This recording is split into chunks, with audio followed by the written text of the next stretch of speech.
This is the web transcription service of the Royal Canadian Military Institute. Our Fall 2019 events program kicked off on September the 5th with our first military history night of the season, the 10th Val Ross Memorial Lecture in Roman History. Our speaker was RCMI member Eric Morse. His topic was Build That Wall. Ladies and gentlemen, I'm terribly pleased to be with you tonight for the beginning Military History Night lecture of the 2019-2020 season.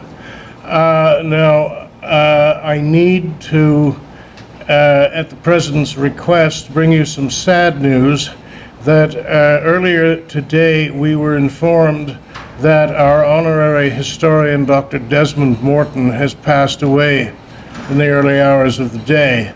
Dr. Morton had been honorary historian of the RCMI since 1992 and had collaborated with Ken Bell on our 100th anniversary history. I would like, on behalf of the RCMI, to convey our sincerest sympathies to Dr. Morton's family. Hadrian was the first to construct a wall, 80 miles in length, which was to separate the Romans from the barbarians. That's what the Historia Augusta, the Lives of the Later Caesars, tells us, and it's just about the only unequivocal statement that we have from antiquity about that big, beautiful wall that stretches 80 Roman, 73 English miles across the first northern isthmus from the Tyne estuary in the east to Solway Firth in the west. Even it manages to raise questions, since for many years there were doubts among historians as to whether it really had been Hadrian that built it.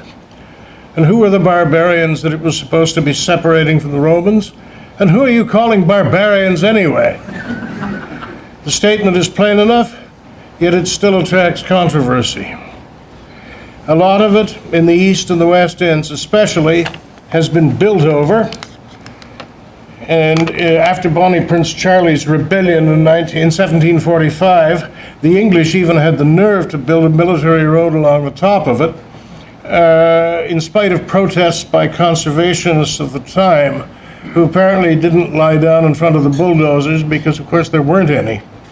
It stands nowhere to its full height any longer, but in the central and wildest and most scenic crags sector around Housestead's Fort, it still stands proud.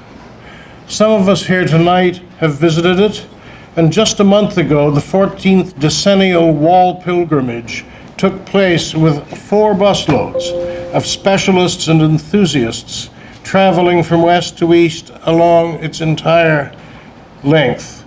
Some of their encounters may have been a little sheepish. The wall is a highly sophisticated installation. Over the past 2 centuries or so, archaeologists have made tons of fascinating finds. And when I began writing this, I imagined that by now there must be a doctoral thesis for just about every running foot of its length. However, the eminent wallologist Mike Bishop set me straight. There's just not enough original knowledge for that. But there is still a tremendous amount of commentary. Earlier this year, Dr. David Breeze, a leading wall scholar, delivered the Rind series of memorial lectures to the Society of Antiquities of Scotland, in which he discussed in detail many of the outstanding and challenging questions around the wall and its history. Taking time out only for food, drink, and occasional refreshment, he spoke for 6 hours. Nobody leaves.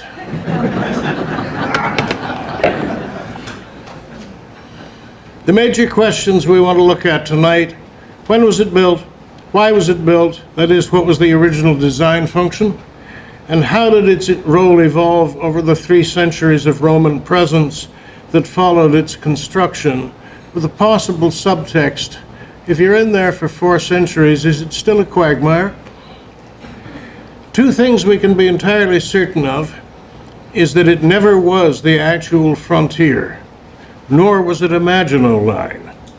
By the time it was built, the Roman presence in Britain was well ahead of it geographically, which makes it a very interesting anomaly in frontier studies.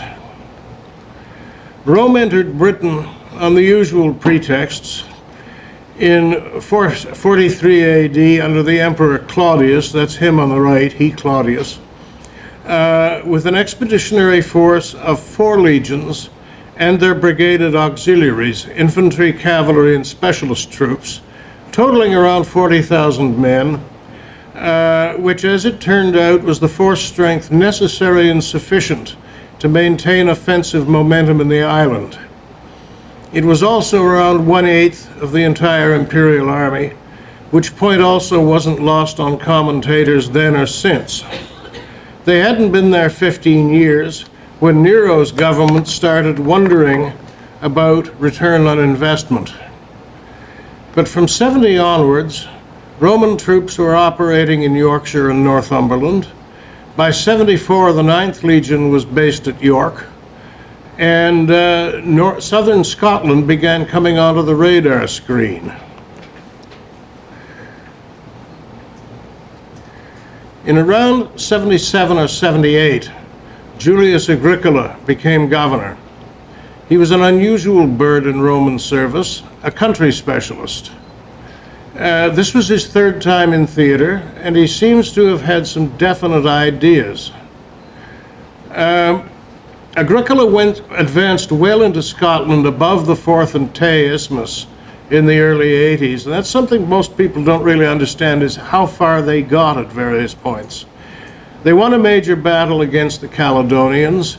He sent the fleet right around the island and built a legionary base. By the way, that was the first time they realized it was an island, and built a legionary base for 20th Valeria Victrix at Inchtot Hill.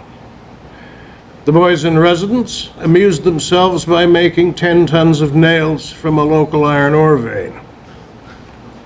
There they are. A couple of years later, probably by 89 at latest, the Romans were out of Scotland, the fortress was carefully demolished, and the 10 tons of nails were thoroughly buried until they were unearthed in 1959, thereby depriving everybody from the Caledonians through Bonnie Prince Charlie of a vital strategic nail reserve. As historian Dr. Pat Southern points out, if there had been major gold mines in the Scottish Highland, we can bet that all of Britain would have been taken and held down hard, and there would have been no fooling around with walls by Hadrian or anybody else. But 10 tons of nails just doesn't add up to a grand strategic imperative. So what had happened?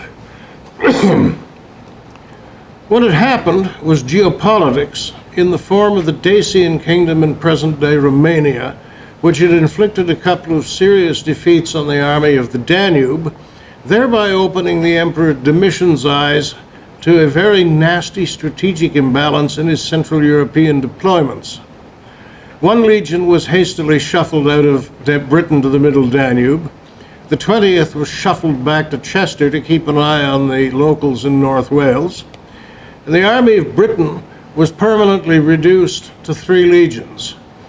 2nd Augusta in South Wales, 20th at Chester, and 9th at York.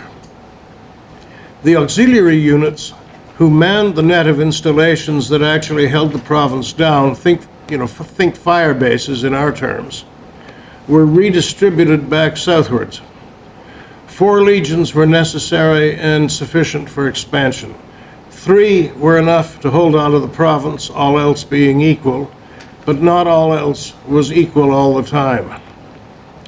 Through the 90s and the first 15 years of the 2nd century, the army built an occupation net of forts northwards of York and Chester that went as far as Newstead on the east side of the island, but not very far at all north of Carlisle on the west.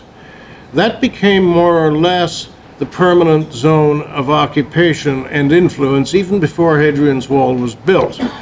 In that period, as we see on the map here, something that would serve as a frontier was built along the Staingate military road, Staingate meaning stone road in Yorkish. And the main forward bases of Carlisle, Vindolanda, and Corbridge were established where strategic north-south routes intersected with the Staingate. The dotted line that you see just slightly to the north of the forts is where the wall would eventually run. Vindolanda has now become famous and reverted to its Roman name, because beginning in the 1970s, continuous archaeological work has unearthed the remains of several Roman bases and civilian settlements constructed more or less on top of each other for 2 centuries. But more important, it's also revealed astonishing finds of readable writing tablets, at least readable if you've got really sophisticated X-ray technology. The most important one for us tonight is a briefing note by somebody who seems to have been an intelligence officer and didn't think terribly well of the locals. The Britons are unprotected by armor. There are very many cavalry. The cavalry do not use swords, nor do the little Brits mount in order to throw javelins. Take that, eh? But this tells us, beyond that the Roman army had a very weak line in ethnic slurs and that civil-military relations in the area were probably not brilliant, is that the area where the wall would be built was not the underpopulated howling wilderness that most modern novels have tended to portray. Very many cavalry has to be read as an indicator of a highly populated and settled countryside, which modern aerial surveys have borne out, whose people were very capable of presenting a serious military threat. The cavalry described in the note were probably basically hunting cavalry. They probably used one-handed spears and just possibly shields, which, if it wasn't quite up to the Roman standards, could do substantial damage in asymmetric warfare. And that was where things stood in 114, a chain of forts across the Tyne Solway isthmus, forming a frontier zone on the Staingate Road, the original meaning of limes being just that, a boundary road, anchoring a net of forts across the north. When suddenly geopolitics happened again, and things went south elsewhere out of theater. The Emperor Trajan had conquered Dacia and, of course, its major gold mines, which is why there's that funny-looking bump out of the empire into the middle of nowhere, a few years earlier. In 114, he decided to try his luck in Mesopotamia, taking far too much of the army with him. He ended up facing stiff resistance coupled with a major Jewish rebellion in 117. He finally threw in his hand, declared victory, crowned a puppet king in Parthia, although not on the deck of an aircraft carrier, pulled the entire force back to Antioch in Syria, and died en route. Hadrian was not the designated successor. There wasn't one. But he and Trajan's dowager Empress Plotina managed to pull off a not entirely seamless transition. He had to kill several of Trajan's senior generals to do it, which soured relations with the Senate from the get-go. But at the moment, that was the least of his problems. The Parthians and the Jews were still revolting. The Moors had rebelled because their favorite son, Lucius Quietus, was one of the generals that Hadrian had killed. In what we now know as Wallachia and Moldavia, which Trajan had incorporated into the empire along with Dacia proper, that's the blue scribbly bit, the steppe peoples had rebelled and were threatening Mysia south of the Danube. And right on cue, the little Brits in the north revolted. This was the revolt in which the 9th Legion was apparently not lost, or maybe it was lost, or maybe some of it was lost, but at any rate, it was out of Britain. 3 legions could hold the province. 2 depleted ones, as it turned out, couldn't. It's 118 AD. Hadrian sends Plotina back to Rome with Trajan's body, announces the abandonment of the untenable conquests in the east, and heads for Lower Mysia. The governor there was one Quintus Pompeius Falco, whom Hadrian probably knew well already, since the Roman elite really was a small town, even though they occasionally killed each other a lot. Hadrian and Falco resolved the immediate problem by a negotiated withdrawal from Wallachia and Moldavia, and then Hadrian sent Falco off to Britain with orders to get the north under control and perhaps already to start drawing up a plan for stabilizing the frontier. And here I should interject that I am speaking somewhat more definitively than a lot of our sources allow, but as usual with Roman history, the attempt is to construct a credible narrative. Falco got the north under control, probably bringing 6th Victrix with him from the Rhine to backfill at York for 9th. Somewhere around 121-122, Falco's term expired, and Aulus Platorius Nepos was sent in to replace him as governor. Hadrian followed in 122. What happened next has everything to do with Hadrian being Hadrian. He was very experienced, very conscientious, very micromanaging, and at all times and in all places, the smartest guy in the room. One intellectual who gave up on arguing a point of grammar with him said afterwards, "Who am I to argue with the master of 40 legions?" He was also the finest military architect of his time, he said, and he may well have been a stable genius. If he didn't bring the blueprints for the wall with him to Britain in 122, he certainly got going on them as soon as he got there. He didn't have to start from scratch. The idea of long walls for protection had been around Western antiquity for centuries, originated independently in China in the same period, and under the right conditions they worked. If a wall is properly covered off and maintained, and if the enemy isn't capable of sustained siege work, it's just about as reliable as a protection as you need or could get. By way of example, a couple of centuries later, the Goths under Fritigern smashed the Roman army outside Adrianople in 378 AD. The next day, they came up to the city, tried to take it by a ruse, and failed. The pay chests of the army were in there, and there's no question they wanted to get their hands on them very badly. But Fritigern just shrugged, reminded his followers that he kept peace with walls, and headed off to browner pastures. The Berlin Wall and the Korean DMZ use higher technology, but the design function isn't much different. Neither one could resist a military assault, but that's not what they were built for. The defender has a great deal of choice in how permeable he wants his barrier to be. But the main point is it is not a fortification, it anchors a control zone. Because Hadrian's wall is such a big, beautiful wall, this has often been misunderstood, especially by Game of Thrones fans. The toolkit was all there. Julius Caesar had dug deep into it for his siege works at Alesia 150 years before. The empire had been slowly evolving land frontier barriers in Europe for the past 30 years at least.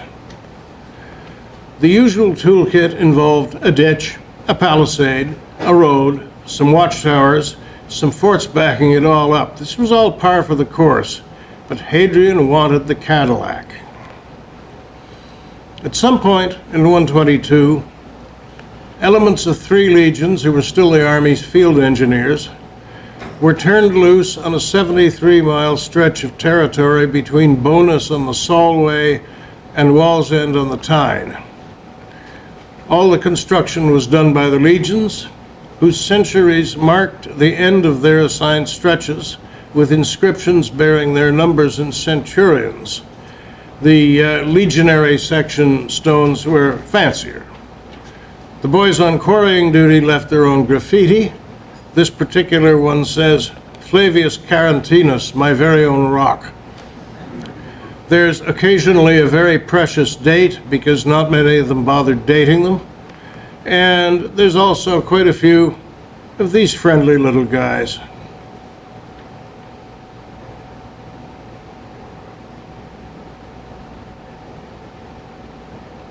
Totally for good luck, you understand. As far as we can tell, their distant descendant was still around for World War II. Despite all the inscriptions, we know less detail about the organization of the construction work than we'd like to, because as Dr. Bishop puts it rather elegantly, ever since Rome ended, the wall hasn't exactly disappeared, but it's gotten spread around the countryside quite a bit. Once a major military masonry feature like that goes out of use in populated country, the locals get back several centuries worth of accumulated taxes by mining it for building stone. And so there are lots of inscriptions and partial inscriptions in local churches and whatnot. But since they aren't where they were supposed to be, they don't tell a very coherent story. In fact, as far as we can tell, the easternmost couple of stones of the wall are now 500 feet under the Atlantic off Ireland, because as it happened, RMS Carpathia, the ship that rescued the survivors of the Titanic, was building at Wallsend, and they found some stones from the wall in the slipway next to it. And the stones were proudly displayed in Carpathia's main salon when she was torpedoed by U-55 in 1918. For years, it was assumed that each legion had its own building style in mile castles and turrets, but then some inconvenient inconsistencies began cropping up, which archaeologists really hate. So the safest thing to say is there was some flex. And a couple of centurions might have shown a bit less flex than the situation could have called for, since at least one mile castle gate opens directly onto a cliff. Hadrian definitely got the Cadillac, though. 73 English miles with approximately 78 mile castles, roughly but not always exactly, 1 mile apart, and 2 turrets, which other frontiers call watchtowers, but the English have to be original, equally spaced between mile castles, and all the bells and whistles to go with it. But imagine, 73 miles is the distance between downtown Oshawa and downtown Guelph. Using only 3 infantry legions, equipped with nothing more than the regulation entrenching tools, the GTA could have had an only slightly narrow gauge LRT roadbed from Oshawa to Guelph 1,800 years before Smart Track was even dreamed of, and it wouldn't have cost a denarius. How much it actually did cost is an interesting question. Ancient economics are always a bit problematic, but it's maintained in a lot of the scholarly literature that since the land was expropriated, the army had to be paid anyway, and all of the materials procurement was done by the army, and it might as well have been employed building a wall as doing anything else. The whole project was a wash. Now, I've always had misgivings about that. I'm nobody's pre-industrial economist either. I concede that a pre-technological economy might operate under some slightly different parameters than one that builds ICBMs, but maybe not that different. I've seen the Soviet economy up close and personal, as have several of you in the room, and they were bleeding hard currency until they bled to death. What I suspect is that a lot of this depends on scale and perspective, and also on the fact that a great deal of economic and fiscal policy analysis is more political than us market-based Westerner types would like to admit. If you consider only the wall project in isolation, it may be close to a wash. But on a larger and longer scale, between an unknown amount of foreign aid to the peoples across the frontiers and the foreign balance of payments deficit, mainly in the Oriental luxuries trade, which Pliny the Elder estimated at 100 million sesterces a year and rising, Rome was also bleeding hard currency and had no national debt mechanism to cover the fact. At any rate, though, the wall didn't bankrupt them on the spot. Here's Mike Bishop's profile of a typical wall section, going from the north on the right. It has absolutely everything from the toolkit, plus the drawing was made a few years ago and therefore leaves out an important feature that was only discovered recently, the obstacle field between the wall and the ditch. And again, this is typical Roman fieldworks. We saw them at Alesia a few moments ago, and there they are again. But we never knew till recently that the wall had them too. In an age before high explosives, if it was maintained and garrisoned at all, that would stop anything the locals could throw at it. They seem to have built the whole foundation all at once as phase one, probably working both eastward and westward from jump-off points at Deer Street and the road through Carlisle. The foundation was stone. It was built to what we now call 10-foot broad gauge because the wall itself came in several widths. It had stone turrets and mile castles, but the first version of the wall itself in the western third west of the Irthing River was built of turf. Turf is a totally respectable fortification material. The Romans had plenty of experience with it, but you do wonder why. A shortage of workable stone west of the Irthing River may be the obvious explanation, or maybe they wanted Hadrian to see some completed wall while he was still in Provence. But also the west was less under control than the east, so with some major troubles just over, there likely was a more urgent perceived threat there. The turf wall wasn't fully rebuilt in stone until much later in the century. Meanwhile, back at headquarters, the first set of plans didn't include forts. It was assumed that the garrisons on the Steingate a couple of miles back would be up to the job, since that had been the experience in Germany to date. And then, maybe when the curtain wall was about man-high, and it was the last phase to be constructed after all the mile castles and turrets, some centurion said to some other centurion, and they maybe said to the prefect over a jar or two, and he maybe said to the governor next time he was up for an inspection,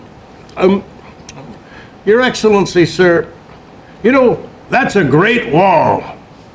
They'll never get through it from the north. Trouble is, Your Excellency, sir, I'm not sure we can get through it from the south either. Not deploying through all them mile castle gates, not fast enough.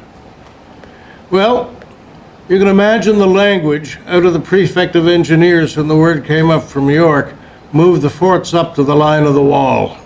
They probably heard him in Inverness. They moved the forts, demolishing a couple of mile castles and turrets to do it. It eventually turned out that under service conditions which varied considerably over the next few hundred years, there were then too many exits, so some of them got blocked up again. But there doesn't seem to be much doubt that moving the forts was a sensible adjustment. There are arguments over how high the wall was.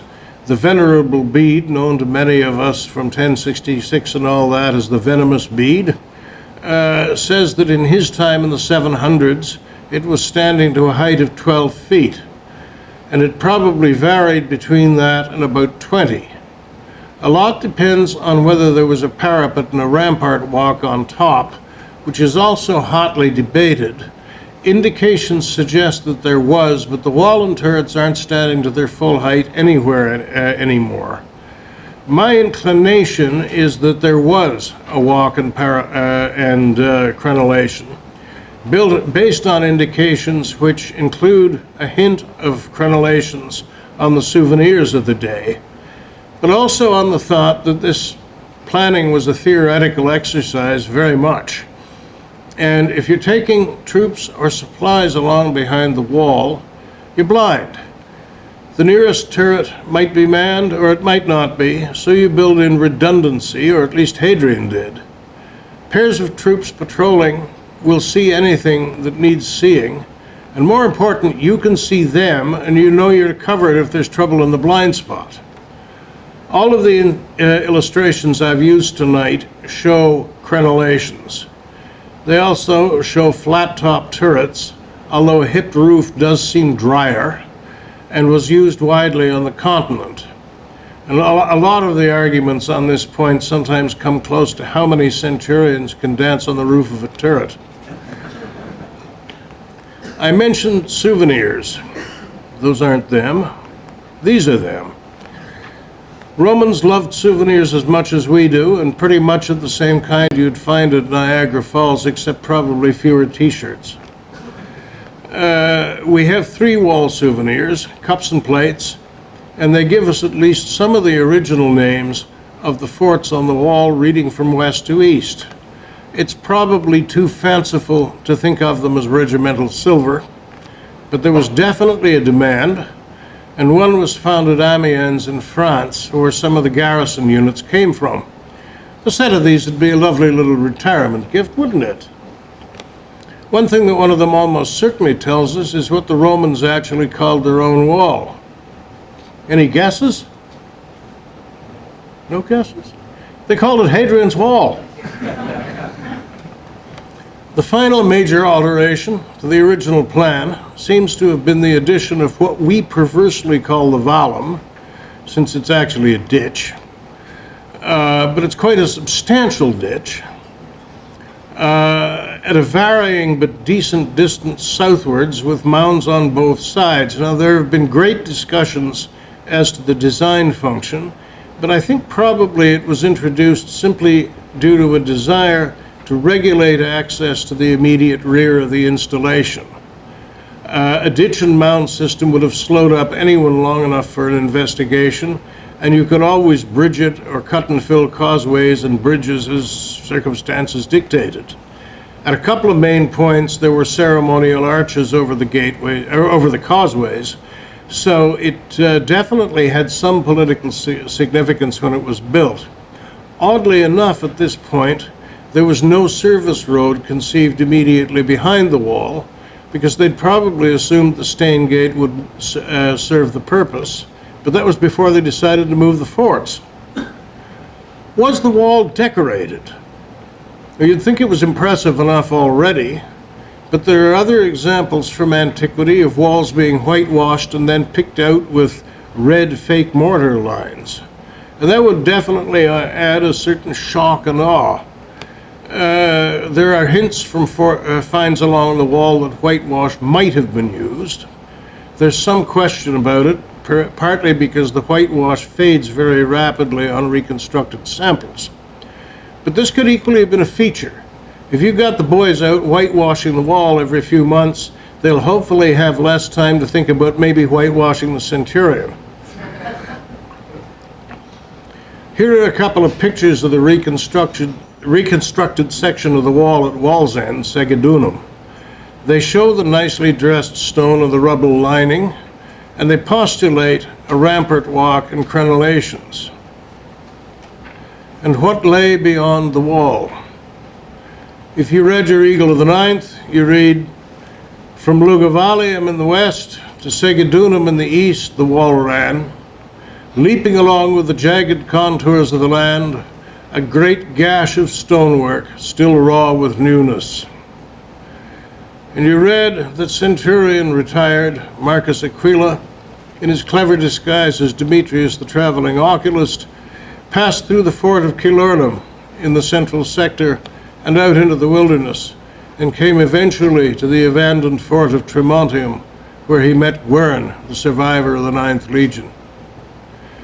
But if Marcus had really passed through the north gate of Kilurnum sometime around 132, he might have needed a pass, but he wouldn't have needed much more, and Tremontium was still fully garrisoned. The wall, again, as impressive as it was never the frontier in an absolute sense. In terms of borders, Roman-controlled Britain seems to have looked surprisingly or maybe not surprisingly given the terrain, very much like the modern English-Scottish border. The west seems always to have been less tractable than the east, and there were three substantial outpost forts just to the north of the west end at Bewcastle, Birrens, and Netherby, while on the eastern side there were garrisons all the way up Deer Street to Newstead. Units in garrison varied from decade to decade, but they seem to have been the type of troops that you'd want in advanced bases, either part-mounted infantry or something even more specialized. Netherby in the west was called Castra Exploratorum, Camp of the Scouts, or as we'd call it, Special Forces Base X. Who manned the forts of the wall? There were anywhere from 13 to 17 forts, depending on how you count them. They were manned by auxiliary units who came in 4 handy types and 2 handy sizes, cavalry and infantry regiments and battalions of 800 and about 480 men respectively, and mixed cavalry and infantry units which could also be regiment or battalion sized. There was only one full cavalry regiment, the Ala, which means cavalry unit, the Ala Petriana, based on Stanix in the west by Carlisle. The traditional assumption was that its prefect, being the senior officer, was also the commander of the wall, but with nothing resembling a modern signaling system. And yes, if I ever did make a movie, I'd definitely throw in a heliograph scene just for the hell of it. It's more likely that there was less mid-level command and control than there would be today. But Ala Petriana was very handy to the 3 outpost forts just northwards towards bad guy country. And then there were the irregulars. They came into increasing prominence in the late 2nd and early 3rd centuries, generally Germanic peoples serving safely away from home, just as Britons were serving safely away from home on the continent.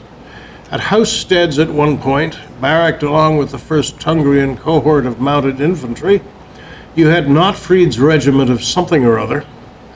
At High Rochester, up north of the wall, you had the Sarmatian irregular cavalry unit, which as far as the high command was concerned, was probably a darn good place for them if they had to be around at all. Here's a nice selection of what the troops would have looked like. These illustrations from the 1970s, so some concepts have evolved since then, notably a growing realization that although uniforms were a definite thing in official art, they were never quite realized in the field except maybe in shield facings. Standardized uniforms as we know them actually had to wait for the beginnings of the Industrial Revolution. So these gents would have looked just a bit less homogeneous in real life, especially in the assortment of armor types. Nonetheless, the Romans knew how and when to put on a good show. Their cavalry had dress armor and complex parade ground drills, which were called the Hippica Gymnasia. And Hadrian's friend Arrian has written about them with the express caveat that they have no religious purpose, they're just there to impress the locals. There have been several stunning dress helmets found in the wall area. Last year, a video was produced in which, for the first time in 1800 years, a full squadron called a TURMA of the Ala Petriana paraded for the edification of the locals at Carlisle, not far from their base.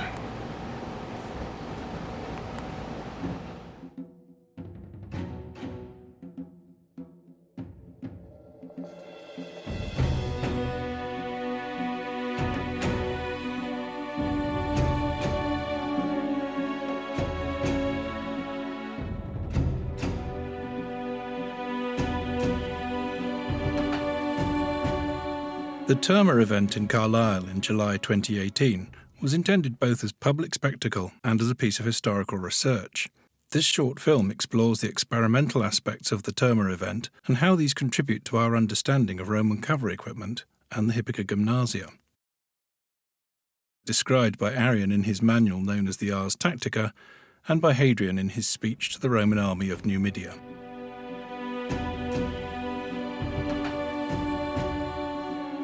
In particular, the TURMA event provided an opportunity to experiment with the practicalities of the Roman saddle, which was designed to provide a stable seat for riding into combat without stirrups. Working examples of the Celto-Roman saddle used by Roman cavalry had only begun to be understood, reconstructed and tested for the first time in the 1980s.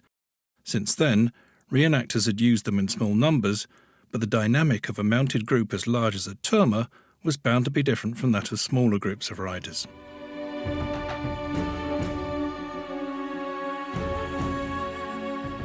A TURMA of around 30 men was the smallest tactical component of a Roman auxiliary cavalry unit and would have formed the basis for battlefield formations and probably patrols of the region around the frontier.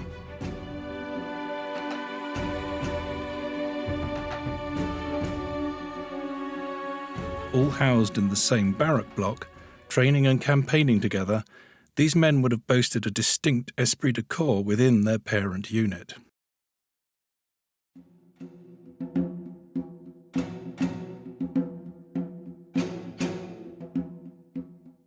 Hadrian tells us that, for the Hippica Gymnasia, the soldiers' equipment differed from that used in combat. Officers and the most skilled horsemen wore iron or gilded bronze face mask helmets with yellow horsehair plumes designed for show. Their dummy javelins and spears had blunted ends. The horses wore chamfrons to protect their heads in addition to their standard equipment of saddlecloth, saddle harness with decorated breast and haunch junctions, and bridle.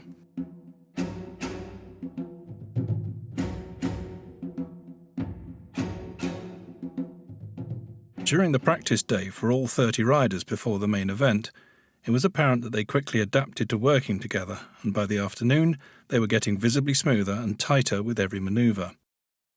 It was also immediately noticeable to all who witnessed it that, although the arena was quite large, 30 horsemen filled it with ease. A Roman cavalryman held both his shield and his reins in his left hand, using his right hand to throw a javelin, thrust with a spear, or chop with his longsword. For safety reasons, our modern riders used arm straps to give them greater control over their shields.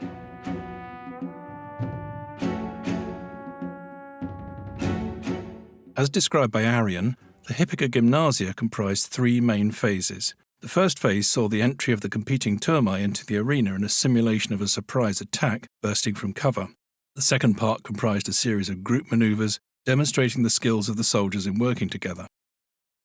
The third phase focused on the individual skills of the best and most experienced riders. Although the exercises were originally devised as a competition between 2 TURMAe, the event in Carlisle comprised only one full TURMA of 30 riders, which was divided into 2 squadrons of 15 riders each.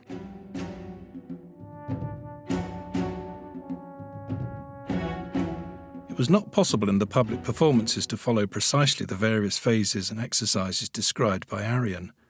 In a special experimental session, separate from the public performances, the riders were asked to perform several additional manoeuvres. In breaks between performances, Maxime Petitjean interviewed some of the riders about their experiences. Their experience as horsemen and women potentially gave them valuable insights into the whole Roman system of equitation, and recording these was an important part of the project.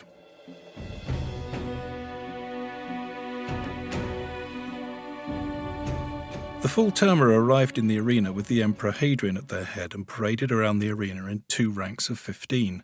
This enabled the riders to demonstrate their skill in wheeling the 2 ranks of horses in unison at either end of the arena. This is an important and difficult skill, essential in maintaining formation in battlefield situations. In the experimental session, instead of processing around the arena in 2 lines of 15 men, the riders were asked to perform it in 3 lines of 10. This was the way our evidence suggests cavalry in a TURMA were sometimes deployed.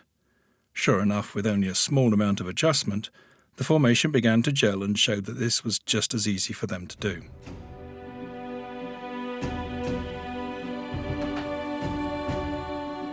The 2 ranks then split to perform 2 large contra-rotating wheels known as the Cantabrian circle. As a battlefield manoeuvre, it was extremely versatile. It could be used offensively by cavalry to isolate an enemy and concentrate hurling javelins at them, whilst also serving a dual defensive purpose in making them a tricky moving target and preventing other cavalry breaking through their line, since each rider protected the back of the one in front of him. For the TURMA event, only the more skilled and experienced riders carried out the actual attack. following each other round in a circle. Each in turn then hurled their javelins at a target comprising 2 cavalrymen in testudo formation, which meant covering themselves and their horses with their shields.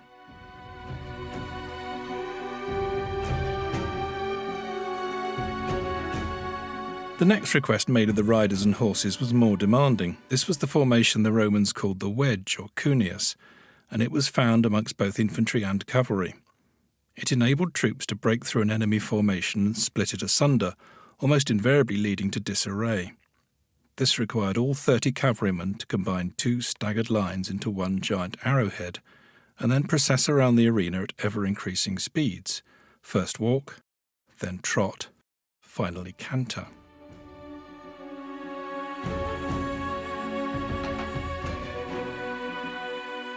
The chase maneuver involves riders receiving an attack from opposing cavalry, then immediately attacking their opponent, chasing them with their javelins as they flee.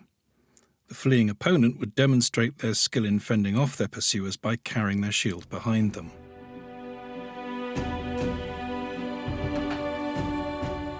The TURMA event typified what experimental archaeology is all about, seeing what is practicably possible within certain adjustable parameters. As such, it never tells you what did happen, only what might have happened. In all the exercises, the riders quickly learnt what needed to be done and performed the manoeuvres with impressive ease, honing their skills rapidly with each performance.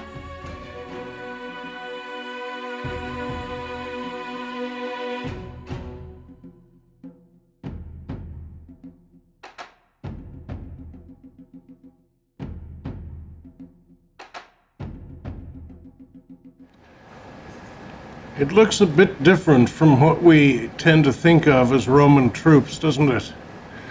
But putting on a good show was always important to civil-military relations, as it still is.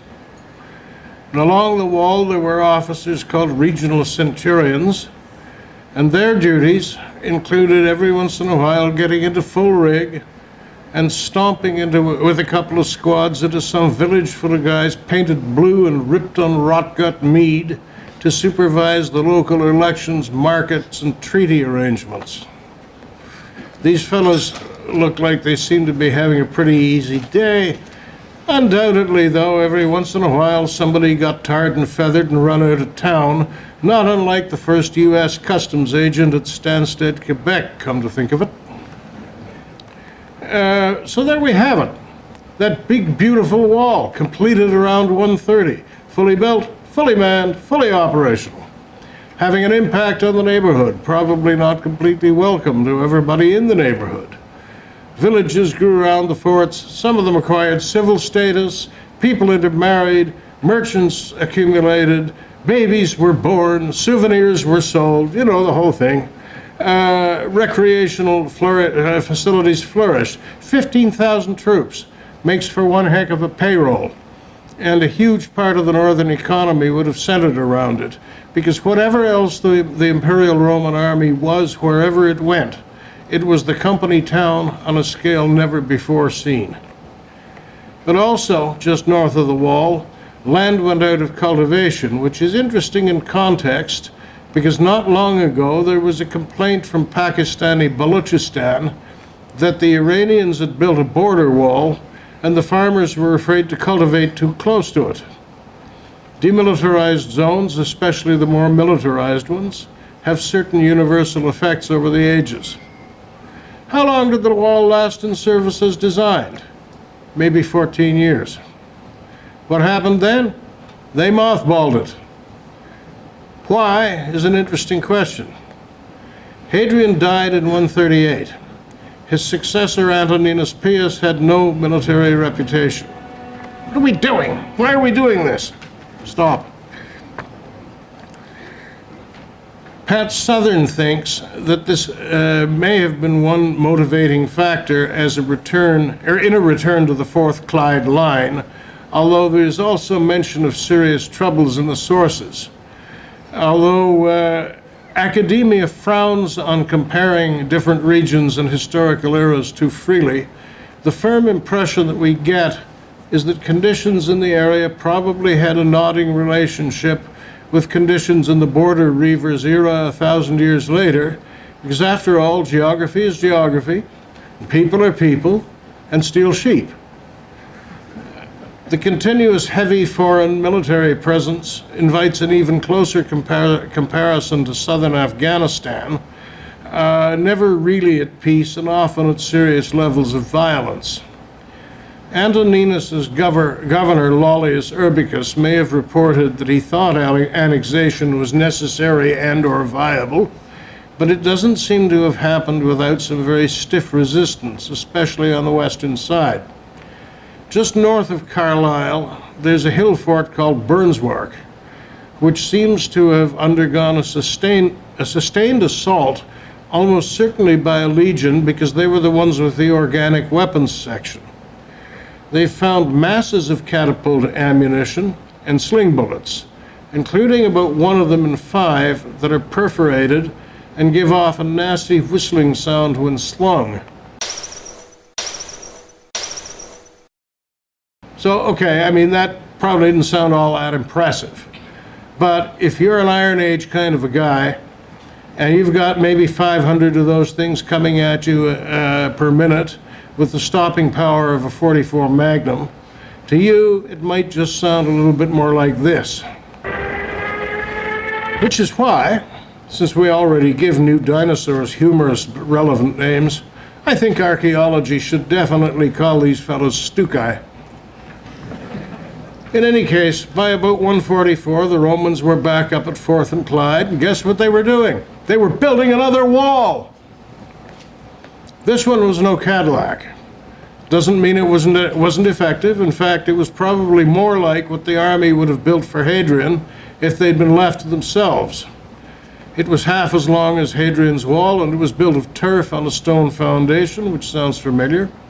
It had 16 forts, and it had mile castles, but no turrets.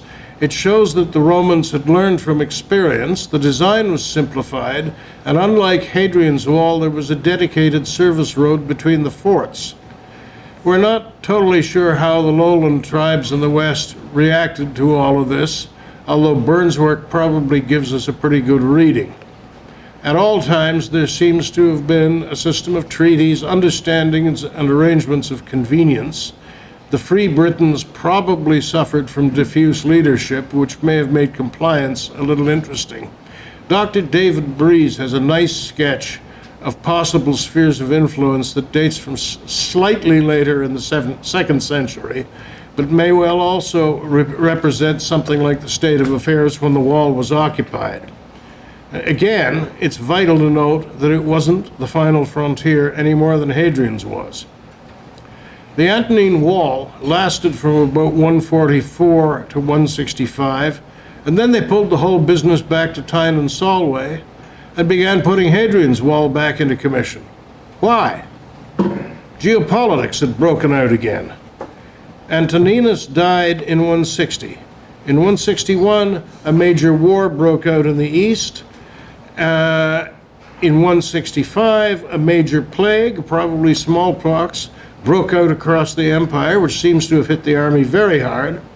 And on top of that, in 166, the tribes on the middle Danube launched a major invasion, which kept Marcus Aurelius personally occupied until his own death in 180.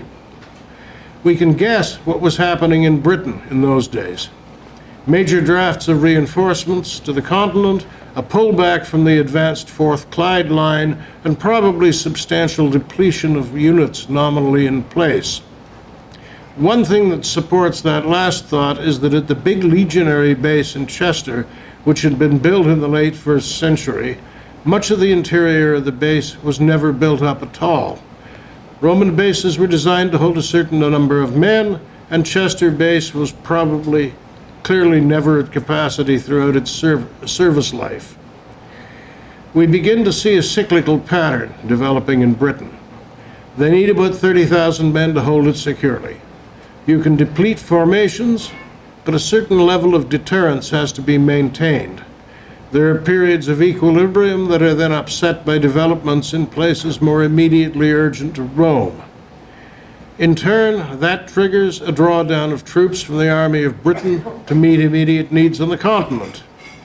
A tipping point is reached, the locals seize a chance, All hell breaks loose, usually in the north, and the army has to mount a surge, often a major one, back into Britain to get things back under control. The other vector that plays into this is that the Army of Britain itself is a major power fulcrum in imperial politics. Any of the governors that we know of were among Rome's most capable men. That's a recipe for ambition, and as Rome destabilizes, it's one for rebellion. And over 2 centuries, it turns into something of a wash, rinse, repeat cycle. In all of this dynamic, Hadrian's Wall is always present. But how strategically relevant it was is a bit more vague to us, and it was probably just as vague to them at any given time. It was a fixed military object in the landscape, and in one sense it may have become a classic bureaucratic self-licking ice cream cone scenario. It was there, so they used it because it was there, and insofar as it was there, it became a useful military object. As a control zone and visible deterrence was needed, it served a purpose and an economy grew around it.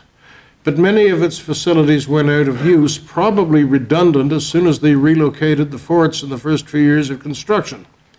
Manning issues were probably chronic, but a major lesson of the Antonine Wall experience seems to have been that you just didn't need the Cadillac in the first place. Anyway, by 165, they're back at Hadrian's Wall. Shortly after Commodus' accession in 180, which we'll all remember from Gladiator, there seems to have been very serious trouble and possibly the loss of a legionary commander and damage to the wall. There was also a major mutiny, which seems to have been deflected by the governor, Helvius Pertinax, telling the troops, "I'm no more an emperor than you are soldiers." He got away with it that time, but it was a harbinger. Commodus was killed in 192. A 3-way civil war broke out between the commanders of the major army groups, Septimius Severus on the Danube, Piscenius Niger in Syria, and Clodius Albinus in, you guessed it, Britain. Septimius dealt with Niger first, fought a nondescript war with Parthia, mainly to get the army of Syria back under control, and then in 197 he went after Albinus. Albinus preempted and took a major force into Gaul. There was a huge battle at Lyon, which Severus almost lost but didn't.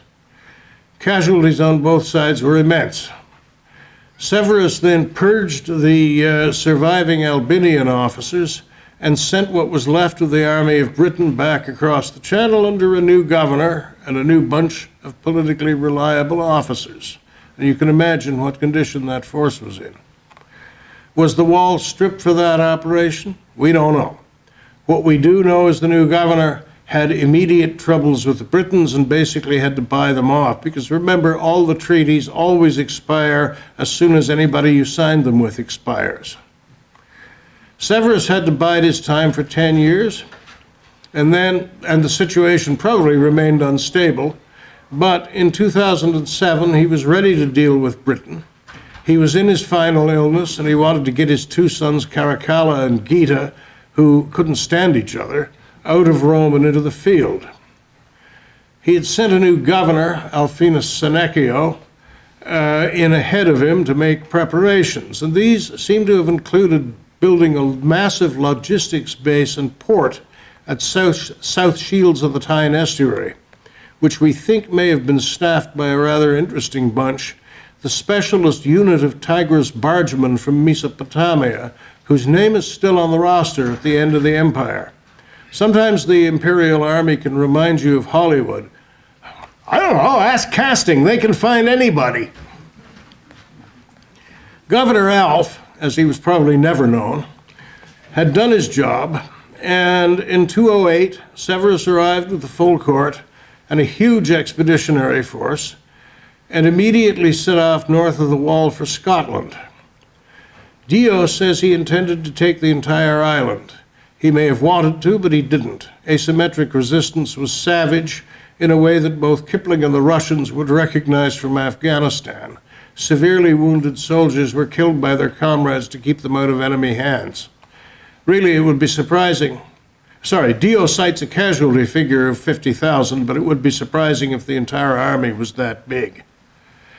Severus is said to have fought the Caledonians and the Maetae north of Forth and Clyde.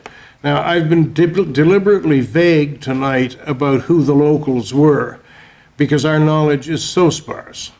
Between the walls, we read of the Votadini in the east, who were generally friendly, the Novantae and Silgovae in the west, who generally weren't friendly, and the Maetae and Caledonians north of Forth and Clyde, who were hostile but could be bought.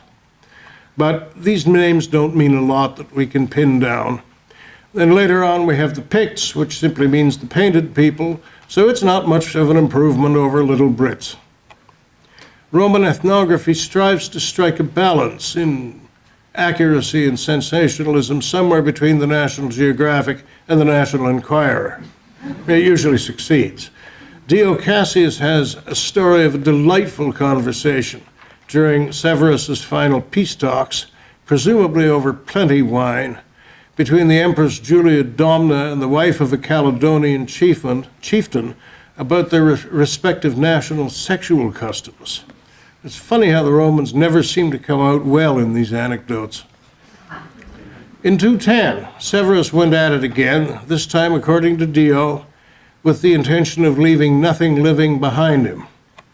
A recent writer calls it genocide. That's a politically loaded term, but depopulation might not be far off the mark. In any case, he didn't succeed. In 211, he seems to have patched up treaties with the northern peoples, returned to York, and died. He admonished his sons Caracalla and Geta, stick together, pay the troops, and to hell with the rest of them. Caracalla promptly left out part 1. And that is almost the last we know in detail of Roman British history. The wall was so heavily repaired that later generations thought Severus had built it. We have a bunch of inscriptions into the 210s from a governor who was heavily brown-nosing Caracalla, which apparently didn't keep him from being purged, and a few inscriptions attesting reconstruction even into the 230s.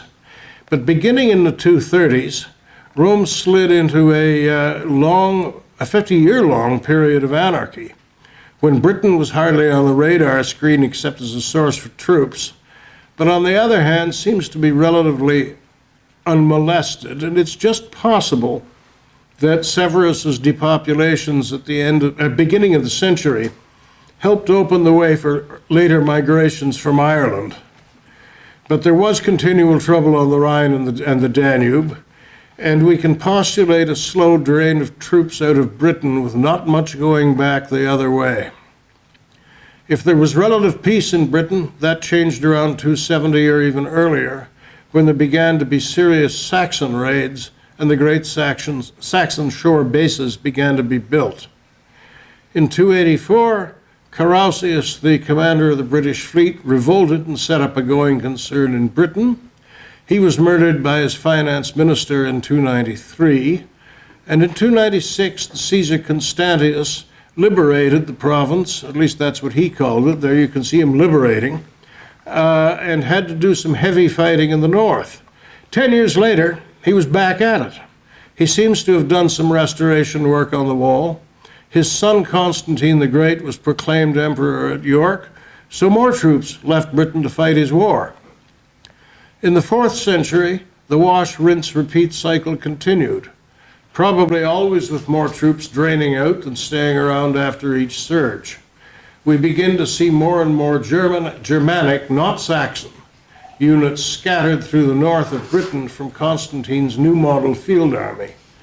There's a crisis around 345, then there's another one in 360, then a massive crisis, the Barbarian Conspiracy, in 367, then the revolt of Magnus Maximus, aka Maxen Vledick of Welsh legend, between 383 and 388. In 398, Stilicho, the field marshal of the West, is said to have fought the Picts, probably by proxy, as he was too busy with East-West relations and Alaric the Goth to leave Italy. He is said to have sent reinforcements to Britain from the field army of the West. If so, they were out again 3 years later, helping stave off an invasion of Italy. And 4 years after that, on the last day of 406, several of the East Germanic nations swarmed the Rhine frontier, and the Western Empire began its 70-year disintegration. We have what passes for a list of units along the wall from the very late empire. The Notitia Dignitatum, which was very possibly drawn up in 395 after the empire was permanently divided, gives a list of commands, quote, along the line of the wall, unquote. But it's a list of patronage appointments, not an order of battle or a payroll, and heaven only knows what kind of situation on the ground it reflected. There can have been almost no serious official level communications between Britain and the palace in Milan since Magnus Maximus rebelled in 383. By 395, you can imagine the clerk of the Privy Council at Milan saying, "Hey, Proculus, what about those British lists I asked for last month? They want the briefing book next week." Proculus says, "Gulp," and pulls out the last thing he remembers seeing with Britain written on it, which dates from around 375 if he's lucky. The units named on the wall are all classic 3rd century auxiliary units of the old army, which is not impossible on the face of it, but you really do have to wonder what could have been left of them by then. The wall, we have no idea when it was finally deserted. There's a very snazzy residence from the 4th century in the fort precinct at South Shields, but few scholars would stake much on a claim that it was the commandant's house, as opposed to, say, the villa of some local notable who'd made a very desirable acquisition. There are signs of habitation at some of the forts along the wall, but it's almost impossible to say who was doing the inhabiting. In 407, after 2 short-lived mutinies, quite possibly over pay disruptions, a soldier named Constantine took whatever was left of the effective army of Britain over into Gaul, allegedly to fight the Germans, and Roman Britain fades from history forever. Constantine coined gold in Lyon. It's doubtful that anyone in Britain ever saw much of it. The definitive end to organized military presence would be whenever the pay finally stopped coming, probably not much short of 410, the traditional date for Roman abandonment of Britain. The wall was left to crumble into the landscape, its structures to be repurposed or simply mined for materials, and finally to become an historic landmark from the 16th century onward. What's left of it is scenic, slightly rumpled, perhaps a little overused by careless selfie seekers, and it has some odd lore attached to it. Earlier this year, English Heritage had to hire watchers dressed in familiar Game of Thrones black cloaks and shields to answer visitors' questions and to sort out the bloody fact from the even bloodier fiction. Meanwhile, there are Roman festivals all along the wall, and some perhaps have a darker intent. Quite clearly, these plucky young folks are drilling for a hard Brexit. And no, that's not Daenerys Targaryen overhead coming to the rescue on a dragon. I've skipped over plenty tonight. There's much more out there if you want to go deeper, especially if you're thinking of a visit. Here's one by Mike Bishop that will get you well on your way into a hike through history. Questions?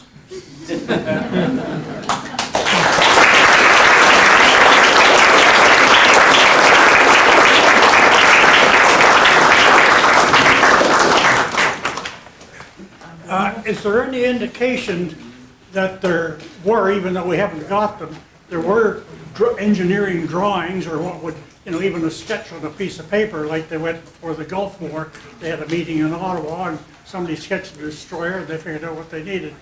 Is there any kind of an idea that there was? Well, we don't have anything of the sort. But is there an indication that they did at the time? We don't know, but I would have to bet that if you're the emperor and your name is Hadrian and you're sitting around the Praetorium at York with the governor and you've got napkins, you're sketching. Is there any, does history record that the barbarians tried to come south and were repelled at the wall again and again? Or No. up and not come here? No, there is not that much of a record of hostilities centering on the wall. Bits of the wall we know were trashed at various points, whether it was as a result of a major assault or a battle, we don't know. If you've got anything like a military offensive capability and the political will to do it, you can go through the Korean DMZ in less than a day. What happens the next day is not the problem of the DMZ.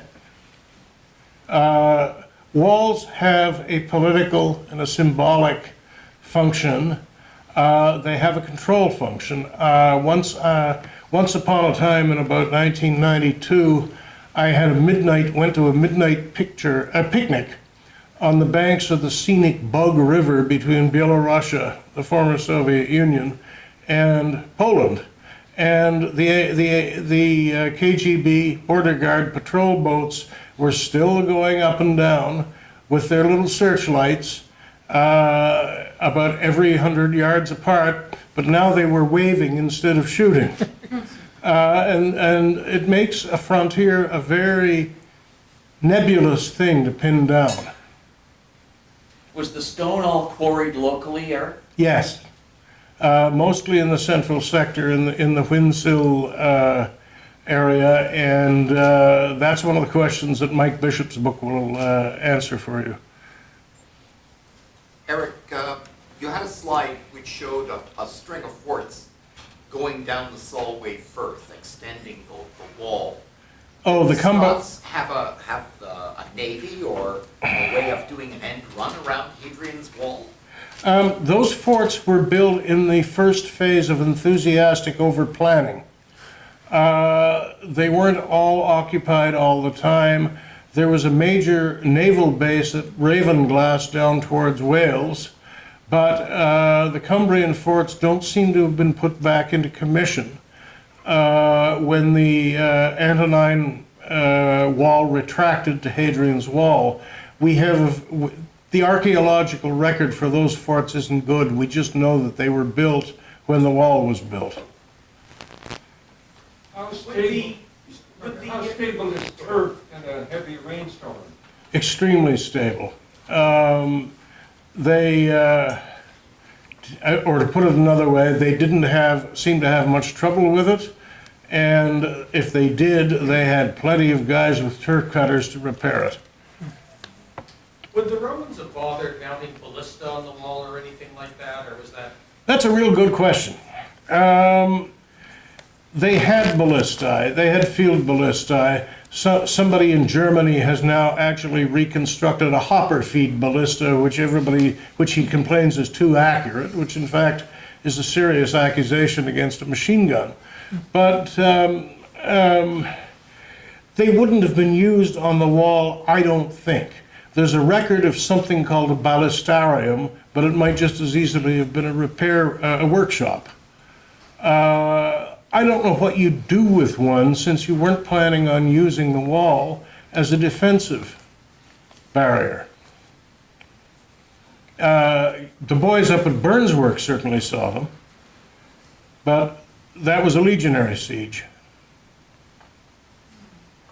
What resources did the legions have to do this sort of construction? Obviously, they had a lot of manual labor, but did they have a pioneer platoon with masons? They were the pioneer platoon. So they would have generally had mason skills? Yes, oh yes, absolutely. What we'd call the warrant officer ranks had many specialist subdivisions of specialties. And you could find masons, you could find iron workers, you could find weapons specialists, you could find anything you wanted in a legion. That's what it was for.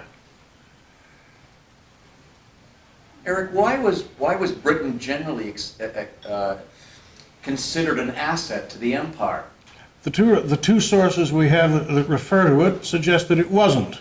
There's note that Nero's palace was seriously reconsidering its commitment when the Boudica revolt broke out, after which they couldn't back down. And then 2 centuries later, Dio Cassius is complaining that they put more into the province than they get out of it. But what was the expectation that they would get out of it? Claudius needed a victory. Politics. Yep.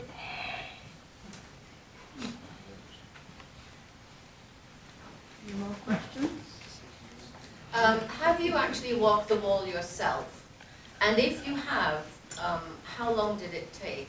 And was it onerous? The answer to that question is fraught. I have walked some of the wall by myself, Okay. being very, very careful not to trip over the dire sheep to the north of it. But I have walked the Housesteads Crags sector, and then I took the arduous hike back to the Mile Castle Inn. You can walk the wall. Lots of people do walk the wall. The problem with walking the wall is that a great deal of it looks like beautiful downtown Newcastle.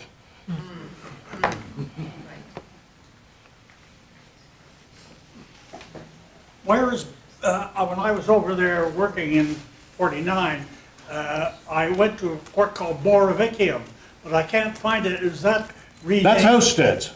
That's Housesteads. Well, in the 50s they spelled it Borcovicium. It is now spelled Vercovicium. Yes. I'm sure the Romans pronounced it some other way. But yes, that's Housesteads Fort up in the That's why it's crags. disappeared. Yeah. They were still doing it in 49, weren't they? Yeah, that's right. I had to chase the legionnaires out. By the way, I wanted to ask you, Fraser, when you saw that movie with the cavalry maneuvers, did that remind you in any way of the fleets at Jutland? Because as soon as I saw them peeling out, I thought that's the Battle of Turnaway Together, or something very close to it. Quite similar, well, no different than Charles, who appointed a bunch of cavalry officers to the fleet because they operated the same way. Well, thank you very much, Eric. Thank you, No more Pat. Thank you, questions? everyone.